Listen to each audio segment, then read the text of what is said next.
이 시간 같이 보실 말씀은 로마서 13장 8절에서 14절의 말씀입니다. 언젠가부터 대출 광고가 굉장히 많이 나오는 것을 볼 수가 있습니다.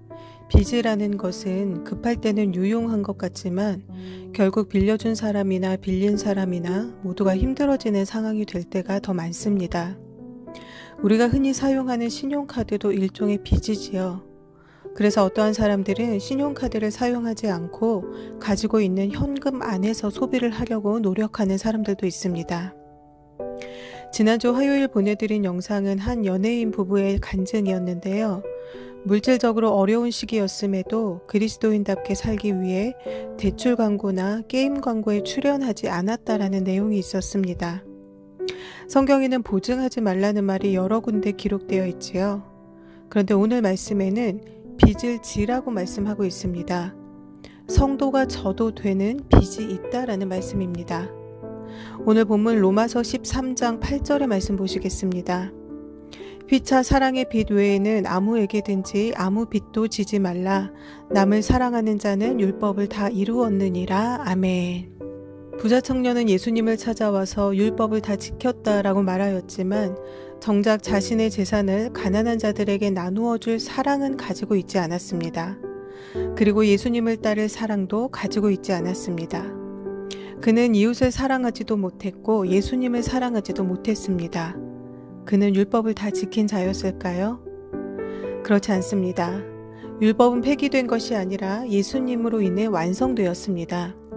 오늘 본문 8절에는 남을 사랑하는 자는 율법을 다 이루었느니라 라고 말씀합니다. 즉 사랑하는 순간 율법을 이룬 것이 된다라는 말씀입니다. 성도가 져도 되는 빚은 바로 사랑의 빚입니다. 예수님께서 십자가에서 죽으셨던 그 사건은 우리의 어떤 행위로도 갚을 수 없는 사랑의 빚이었습니다. 우리는 그 빚을 진 자들입니다. 9절에서 10절 말씀 보시겠습니다. 간음하지 말라, 살인하지 말라, 도적질하지 말라, 탐내지 말라 한 것과 그 외에 다른 계명이 있을지라도 내 이웃을 내 자신과 같이 사랑하라 하신 그 말씀 가운데 다 들었느니라. 사랑은 이웃에게 악을 행치 아니하나니 그러므로 사랑은 율법의 완성이니라. 아멘. 여러 계명이 있으나 이 모든 것을 내 이웃을 내 자신과 같이 사랑하라 라고 하신 말씀 안에 다 포함되어 있는 것이라고 말씀합니다. 왜냐하면 사랑하는 자는 절대로 이웃에게 악을 행하지 않는 사람이기 때문이라는 것입니다. 또한 피차 사랑의 빚 외에는 아무에게든지 아무 빚도 지지 말라라는 말씀은 피차 아무에게든지 사랑의 빚만을 지라는 말씀입니다. 피차 아무에게든지라는 것은 빚을 갚아야 하는 대상이 이 세상에 존재하는 모든 사람들임을 말씀하는 것입니다. 서로가 서로에게 사랑의 빚을 진 자가 되어야 한다라는 것입니다. 이것이 바로 하나님의 계명을 지키는 일이며 하나님의 말씀에 순종하는 일이며 하나님의 말씀대로 사는 일입니다. 요한복음 13장에는 예수님께서 베드로의 발을 씻겨주시는 장면이 나옵니다. 베드로는 주께서 내 발을 절대로 씻기지 못하시리이다 라고 말했습니다. 그러자 예수님께서는 내가 너를 씻기지 아니하면 네가 나와 상관이 없느니라 라고 말씀하십니다. 그리고 너희도 서로 발을 씻기는 것이 옳으니라. 내가 너희에게 행한 것 같이 너희도 행하게 하려 하여 본을 보였노라 라고 말씀합니다. 우리는 예수님의 사랑을 받았습니다. 그러므로 그 예수님을 사랑하고 예수님을 증거하고 그분의 사랑을 전해야 합니다. 하나님께 진 사랑의 빚을 계속해서 갚아 나가야 합니다. 그렇다면 사랑은 어떤 것일까요? 고린도전서 13장의 말씀을 한번 보시겠습니다. 내가 사람의 방언과 천사의 말을 할지라도 사랑이 없으면 소리나는 구리와 울리는 꽹과리가 되고 내가 예언하는 능이 있어 모든 비밀과 모든 지식을 알고 또 산을 옮길 만한 모든 믿음이 있을지라도 사랑이 없으면 내가 아무것도 아니요 내가 내게 있는 모든 것으로 구제하고 또 내 몸을 불사르게 내어줄지라도 사랑이 없으면 내게 아무 유익이 없느니라.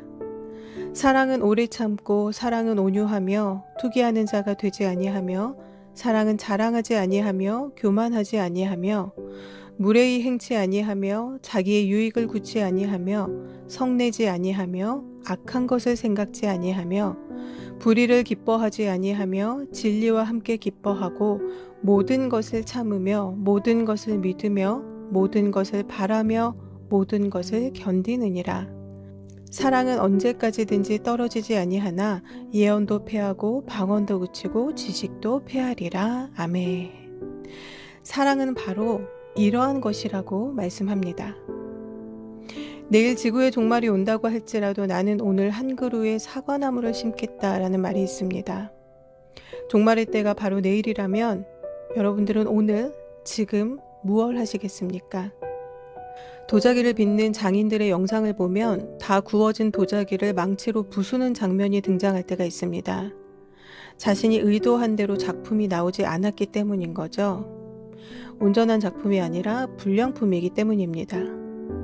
하나님께서도 이 땅을 재창조하시는 사건이 있었습니다. 바로 노아의 홍수 사건이지요. 창세기 6장에서 하나님께서는 세상의 악함을 보시고 땅 위에 사람을 지으신 것을 한탄하시고 마음에 근심하셨다라고 말씀하고 있습니다. 하나님께서는 이 일에 노아를 부르셨습니다. 노아는 배를 만들었습니다. 노아가 배를 만들 때에 사람들은 무엇 하고 있었을까요? 누가복음 17장 26절에서 31절 말씀 보시겠습니다. 노아의 때에 된 것과 같이 인자의 때에도 그러하리라.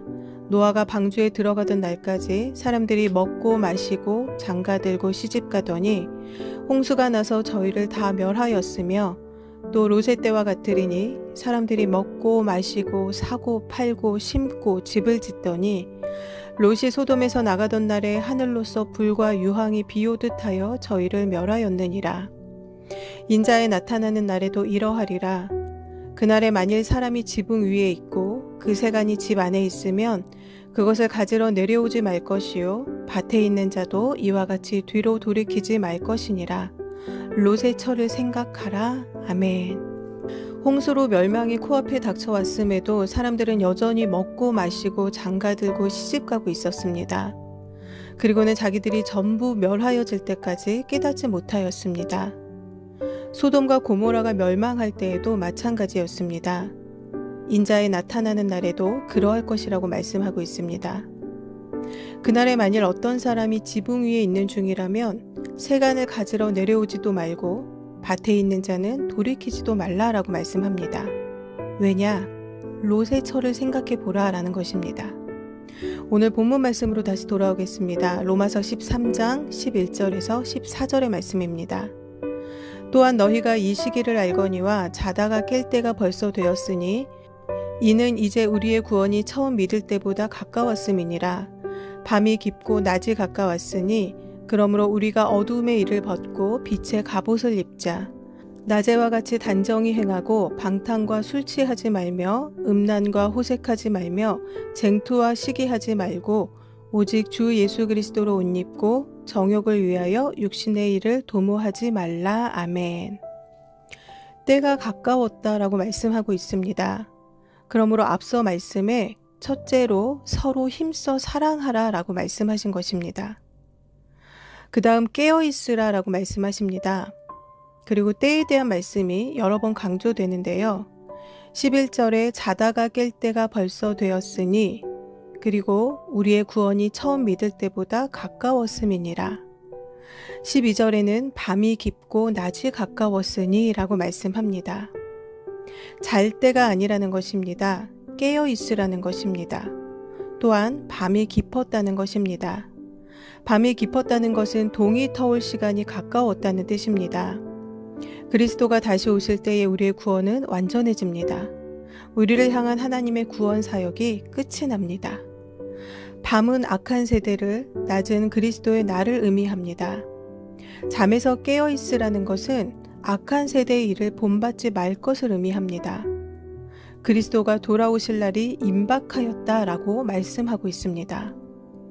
자다가 깰 때가 되었고 구원이 가까워졌고 또한 밤이 깊어 낮이 가까워졌으니 무엇을 해야 할까요? 하나님께서는 어둠의 일을 벗으라고 말씀하십니다. 방탕과 술 취하지 말며 음란과 호색하지 말며 쟁투와 시기하지 말라고 말씀하십니다. 정욕을 위하여 육신의 일을 도모하지 말라고 말씀하십니다. 그리고 빛의 갑옷을 입으라고 말씀하십니다. 낮에와 같이 단정히 행하라고 말씀하십니다. 오직 주 예수 그리스도로 옷 입으라고 말씀하십니다. 옷은 신분과 능력을 나타냅니다. 그러므로 그리스도의 옷을 입는다는 것은 그리스도의 권세와 능력을 힘입는다라는 뜻입니다. 그리스도의 옷을 입고 성령의 능력에 의지할 때에 낮에와 같이 단정히 행할 수가 있습니다. 죄의 유혹 가운데에서 절제하고 통제된 삶을 살 수가 있습니다. 빛의 갑옷을 입지 않으면, 그리스도로 옷 입지 않으면 온갖 악한 세상 풍조에 휩쓸리고 온갖 죄악에 물들게 될 것입니다. 그리고 그 죄의 목록이 바로 13절에 기록되어 있습니다. 방탕과 술 취함과 음란과 호색과 쟁투와 시기가 바로 그것입니다. 호색은 부끄러움이 없는 것을 말합니다. 양심이 마비된 채로 거리낌이 없이 죄를 짓는 행위를 말합니다. 쟁투와 시기는 다툼을 말합니다. 이것은 공동체를 분열하게 만드는 가장 큰 원인이 되지요. 빛의 갑옷을 입지 않으면, 그리스도로 옷 입지 않으면 바로 이와 같은 죄를 저지르게 된다는 것입니다. 야고보서 3장 13절에서 14절에는 너희 마음속에 독한 시기와 다툼이 있으면 자랑하지 말라. 진리를 거스려 거짓하지 말라.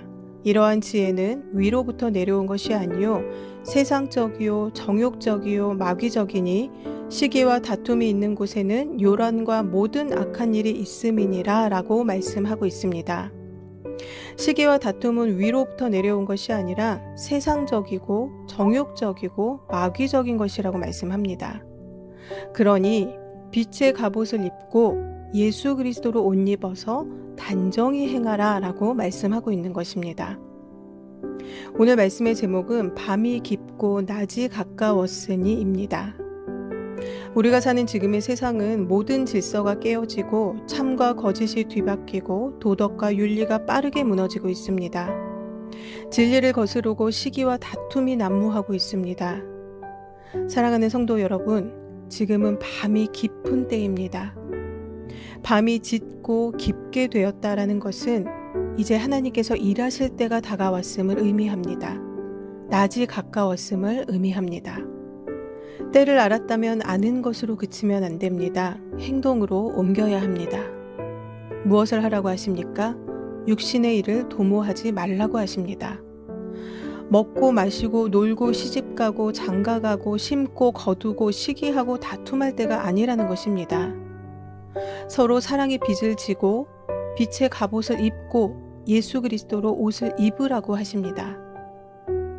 누가복음 23장에는 십자가를 지고 가시는 예수님을 향해 통곡하는 여인들에게 예수님께서 나를 위해 울지 말고 너희와 너희 자녀를 위하여 울라고 말씀하십니다.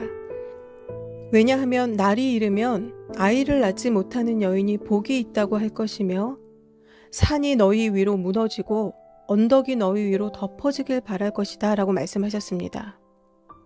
왜냐하면 심판의 때의 징벌은 무너진 산에 매몰되는 것보다 더 고통스러울 것이기 때문입니다.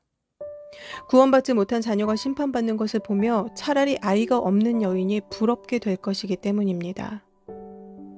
사랑하는 성도 여러분, 무지에서 때를 알지 못하거나 알긴 했으나 행동으로 옮기지 못한다면 노아의 때와 같이, 롯의 때와 같이 어느 누구도 심판을 피하지 못하게 될 것입니다. 때가 가까웠습니다. 사랑의 빚을 지는 저와 여러분이 되시기를 바랍니다. 빛의 갑옷을 입는 저와 여러분이 되시기를 바랍니다. 그리고 예수 그리스도로 옷을 입는 저와 여러분이 되시기를 바랍니다. 다 함께 기도하시겠습니다.